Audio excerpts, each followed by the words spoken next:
कहानी की शुरुआत रोहन नाम के एक जवान लड़के से होती है जो अपनी जिंदगी में पूरी तरह से टूट चुका है। दरअसल 2 साल पहले उसकी मां की मौत झील में डूबने की वजह से हो गई थी, लेकिन रोहन को यकीन है कि ये कोई साधारण हादसा नहीं था। उसे शक है कि उसकी सौतेली मां किरण ने उसकी मां को मारा है। सिर्फ इतना ही नहीं, बल्कि उसे लगता है कि उसके पिता अशोक ने भी किरण का साथ दिया होगा। दरअसल किरण पहले अशोक की सेक्रेटरी थी। मां के मरने के कुछ समय बाद ही अशोक ने किरण से शादी कर ली थी, और ये बात रोहन को बिल्कुल अच्छी नहीं लगती। उसे लगता था कि उसके पिता और किरण का रिश्ता पहले से था, और शायद इसलिए उसकी मां की मौत हुई है। इस वजह से रोहन का अपने पिता से रिश्ता भी खराब हो गया था। वो अपने घर में किरण और अशोक के साथ रहना बिल्कुल पसंद नहीं करता था। इसलिए रोहन दिन का ज्यादातर वक्त घर के पास के जंगल में बीतता है, जहां उसने एक ट्री हाउस बनाया था।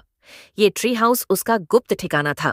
यहाँ वो अकेले रहता, अपनी माँ की यादों में खो जाता और एक डायरी में अपने दिल की बातें लिखता। लेकिन रोहन की एक अजीब आदत भी थी।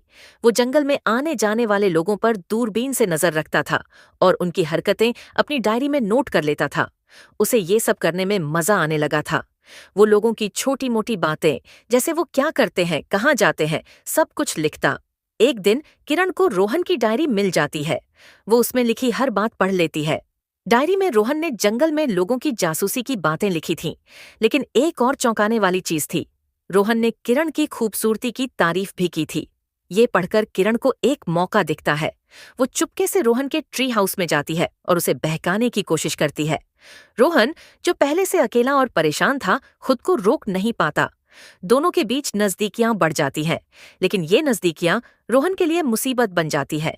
किरण उसे ब्लैकमेल करती है। वो कहती है, अगर तुमने मेरी बात नहीं मानी तो मैं सबको हमारे बारे में बता दूंगी।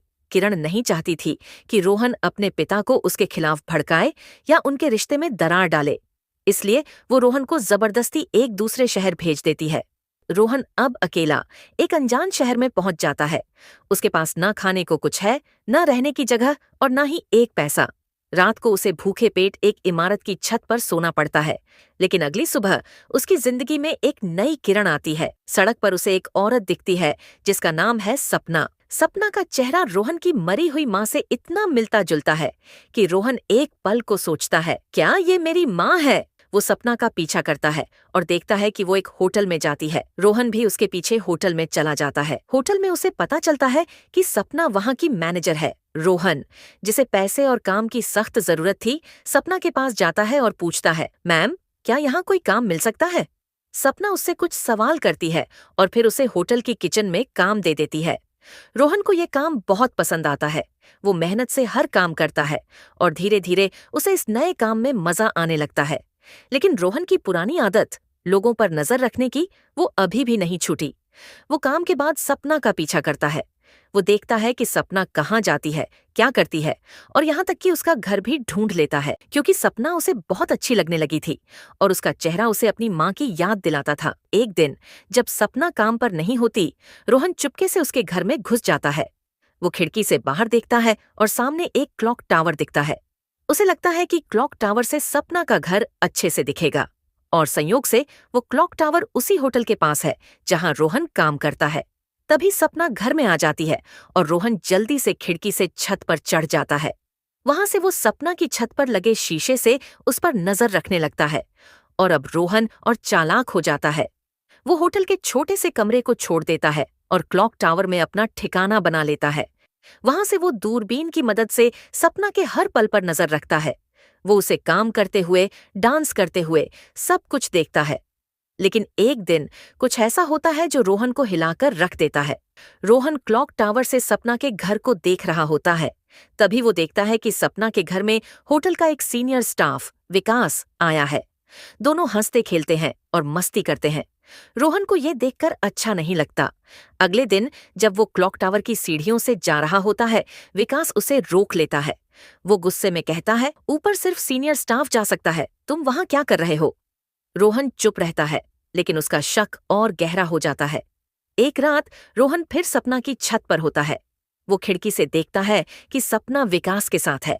दोनों की बातचीत से रोहन को पता चलता है कि विकास शादीशुदा है और उसके 2 बच्चे हैं, यानी सपना और विकास का एक गुप्त अफेयर चल रहा है। ये बात रोहन को बहुत बुरी लगती है। उसे अपनी माँ की याद आती है। उसे लगता है कि शायद उसकी माँ को भी पिता और किरण के अफेयर का पता चला था और इसलिए किरण ने उसे मार दिया। इस गुस्से और दुख में रोहन पुलिस स्टेशन जाता है।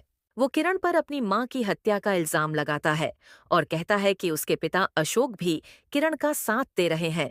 लेकिन सबूत न होने की वजह से पुलिस कुछ नहीं कर पाती। इधर होटल में सपना रोहन को ऑफिस में बुलाती है और उसे किचन की जगह फ्रंट डेस्क पर काम करने का मौका देती है। रोहन को ये काम भी पसंद आता है। वो मेहनत से काम करता है और वहाँ उसका एक दोस्त भी बन जाता है। लेकिन उसकी जासूसी की आदत नहीं जाती। एक दिन वो सपना को देख रहा होता है, तभी विकास उसे पकड़ लेता है। विकास को पता चल जाता है कि रोहन सपना की जासूसी कर रहा है। वो गुस्से में रोहन को धमकाता है कि वो उसे पुलिस में दे देगा और नौकरी से निकाल देगा। लेकिन रोहन भी चुप नहीं रहता। वो विकास को कहता है, मुझे तुम्हारा और सपना का अफेयर पता है। तुम अपनी बीवी को धोखा दे रहे हो। ये सुनकर विकास डर जाता है। दोनों एक डील करते हैं। रोहन विकास का राज नहीं खोलेगा और विकास उसे नौकरी से नहीं निकालेगा। अब कहानी में आता है एक खास दिन, रोहन का 19वां जन्मदिन। सपना उसे बर्थडे विश करती है और उसका दोस्त भी इस बात को जान जाता है। दोस्त पार्टी की मांग करता है और सपना भी रोहन को सेलिब्रेट करने को कहती है। वो लोग रात को एक बार में जाते हैं। वहाँ रोहन, उसका दोस्त और सपना ड्रिंक करते हैं। दोस्त ज्यादा पी लेता है और घर चला जाता है, जबकि रोहन और सपना वहीं रहते हैं। देर रात तक दोनों ड्रिंक करते हैं और बातें करते हैं। सपना नशे में होती है और रोहन को अपने घर ले आती है। फिर नशे में सपना रोहन के करीब आने की कोशिश भी करती है, लेकिन रोहन इसके लिए तैयार नहीं होता और फिर दोनों बिना कुछ किए सो जाते हैं। रोहन सपना के बगल में सोता है और सोचता है कि जिस लड़की पर वो नजर रखता था, आज वो उसके साथ है। उसे ये सब बहुत अच्छा लगता है। अब अगले दिन रोहन सपना से मिलता है और उसे डेट पर चलने को कहता है, लेकिन सपना मना कर देती है। वो कहती है कि कल रात मैंने नशे में जो किया उसे भूल जाऊं। मैं नशे में थी और मुझे कुछ पूछ नहीं था। ये सुनकर रोहन उदास हो जाता है। लेकिन थोड़ी देर बाद सपना खुद रोहन के पास आती है और होटल के एक कमरे में उसे आने को कहती है। और फिर जब रोहन कमरे में जाता है तो दोनों करीब आ जाते हैं।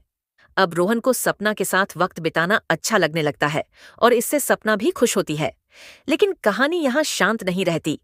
एक दिन रोहन सपना की छत पर चढ़कर उसे देख रहा होता है। वो देखता है कि विकास सपना से झगड़ा कर रहा है और विकास गुस्से में सपना पर हाथ उठाने की कोशिश भी करता है। ये देखकर रोहन का खून खौल जाता है। वो खिड़की का शीशा तोड़कर कमरे में कूद पड़ता है और विकास को रोकता है, लेकिन विकास रोहन पर हमला कर देता है और सपना को बता देता है कि रोहन क्लॉक टावर से छुपकर तुम्हें देखता रहता है। सपना ये सुनकर गुस्सा हो जाती है। वो रोहन से पूछती है कि क्या तुम सच में मुझ पर नजर रखते हो और ये सब कब से चल रहा है? रोहन भी अब सच बता देता है। वो कहता है कि जब से मैंने तुम्हें देखा है तब से ही मैं तुम पर नजर रख रहा हूँ। फिर रोहन कहता है कि इसके पीछे एक वजह है, लेकिन सपना उसकी कोई बात नहीं सुनती। वो उसे वहां से जाने को कहती है और होटल की नौकरी से भी निकाल देती है। अब अगले दिन सपना काम से लौट रही होती है। तभी वो रोहन को होटल के बाहर बैठा देखती है तो उसे रोहन पर तरस आ जाता है और वो उसे अपने घर ले जाती है।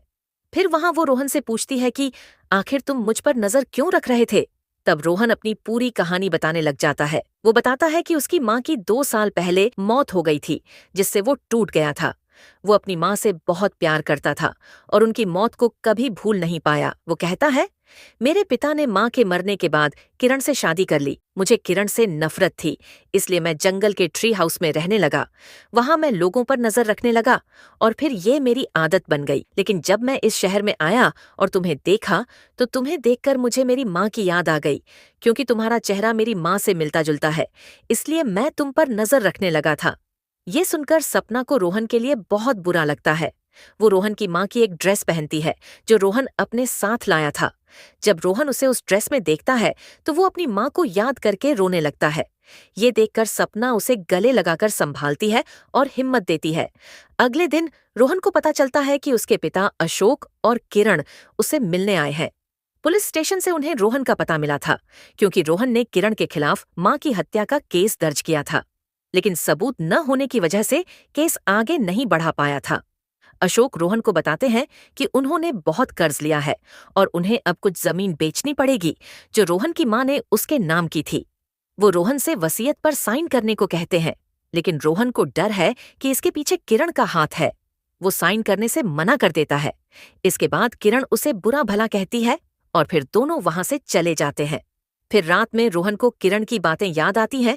किरण ने कहा था कि उसकी माँ की मौत एक हादसा था और ये बात रोहन को और गुस्सा दिला देती है। अब अगले दिन रोहन ट्रेन पकड़कर अपने घर वापस आता है और गुस्से में से किरण को बांध देता है और फिर वो उसे उसी झील के पास लेकर जाता है जहां उसकी माँ की मौत हुई थी और उसे पानी में फेंक देता है। लेकिन फिर जैसे ही किरण डूबने लगती है तो रोहन को अपनी गलती का एहसास हो जाता है। वो उसे पानी से निकालता है और उसे माफी मांगता है। फिर किरण वहां से चली जाती है। तभी अशोक आते हैं और एक बड़ा खुलासा करते हैं। वो बताते हैं कि रोहन की माँ लंबे समय से डिप्रेशन में थीं और उन्होंने खुद अपनी जान ले ली थी। ये सुनकर रोहन को बहुत बड़ा झटका लगता है। उसे एहसास होता है कि वो गलत था। वो अपने पिता से अपने बर्ताव के लिए माफी मांगता है। इसके बाद रोहन ट्रेन पकड़कर सपना के पास जाता है, लेकिन सपना उससे मिलने से मना कर देती है। वो कहती है कि मेरा किसी के साथ रिश्ता कभी अच्छा नहीं रहा। तुम अभी छोटे हो। अगर तुम मेरे साथ रिश्ता चाहते हो तो कुछ साल बाद आना। ये सुनकर रोहन उदास हो जाता है। इसके बाद रोहन सड़क पर चलने लग जाता है, चेहरे पर एक हल्की मुस्कान लिए। वो मन ही मन सोचता है कि एक दिन वो सपना से जरूर मिलेगा। और इस खूबसूरत सीन के साथ ये कहानी यहीं खत्म हो जाती है।